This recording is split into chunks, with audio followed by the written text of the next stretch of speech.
یہ جو جن لوگوں نے جس لڑکے نے اور اس کے باپ نے پاس بیٹھ کے جو لڑکی کو مار دیا دم گھوٹ کے، وہ انسان ہے؟ کیا خیال ہے؟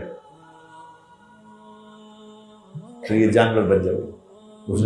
اس ظالم نے اپنی بہن کو گلا دبا کے ماری دیا، 2 ڈھائی 3 منٹ لگائے، وہ باپ بیٹھا تھا پانی پی رہا، اور جب وہ مار کے فارغ ہوا تو اس کو بھی پانی پلا رہا، وہ بھی پانی پی رہا، کمال ہو گیا۔ پھر یہ جانور بن جائے گا انسان۔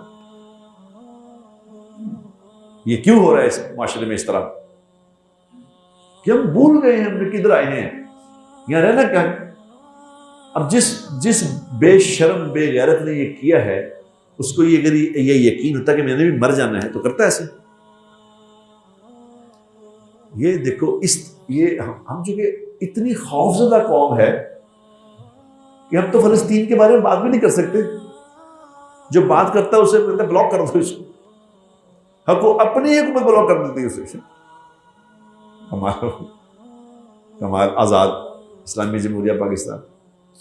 پھر یہ پیدا ہوں گے لوگ یہ والے کہ جو بہنوں کے ساتھ زیادتیاں کر کے، باپ بھی اور بیٹا بھی اپنی بیٹی کے ساتھ زیادتی کر رہا ہے، پھر اس کو جب خطرہ ہوا تو اس کو قتل کر دیا۔ نہ زمین روئی نہ آسمان رویا، کہاں سے کیا ہو گیا، حد ہی مک گئی ہے، حد ہی مک گئی۔ یعنی وہ کہتے ہیں نا جب انسان انسانیت کی محنت نہیں کرتا، انسان کی محنت نہیں کرتا تو پھر گرتا گرتا گرتا گرتا جانور بن جاتا ہے، جانور سے پھر درندہ بن جاتا ہے، درندے سے پھر وہ موذی جانور بن جاتا ہے، موذی جانور کہ جس کو کسی کو نقصان پہنچا کے خوشی ہوتی ہے، خود کو فائدہ نہیں ہوتا۔ جیسے سانپ ڈنگ مارتا ہے، جب سانپ کو ڈنگ مارنے سے خود کوئی فائدہ نہیں ہوتا۔ شیر تو کسی کو چیرتا پھاڑتا کھاتا ہے تو اس کو خود اپنا پیٹ بھرتا ہے، سانپ کو کوئی فائدہ نہیں ہوتا، وہ صرف ڈنگ برائے ڈنگ مارتا ہے۔ بچھو کو کوئی فائدہ نہیں ہوتا، وہ ڈنگ برائے ڈنگ مارتا ہے، فائدہ کچھ نہیں اس کو، نقصان پہنچاتا ہے صرف۔ پھر انسان ایسا بن جاتا ہے میرے دوستو، جب اس پہ انسان بڑی محنت نہیں ہوتی، پھر یہ ایسا بن جاتا ہے کہ پھر یہ سانپ اور بچھو بن جاتا ہے کہ لوگوں کو نقصان پہنچائے گا، خود کو کوئی فائدہ نہیں۔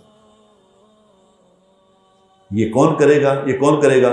جو اس دنیا میں آنے کا مقصد ہی نہیں سمجھا، جس نے یہ محنت نہیں کی، پھر وہ گرتا گرتا یہاں پہنچ جائے گا، یہاں پہنچے گا۔ تو یہ تو مجھے تو یہ تھا کہ چلو ہم مسلمان ہیں یار، وہ بندے جنہوں نے یہ کیا مسلمان ہیں،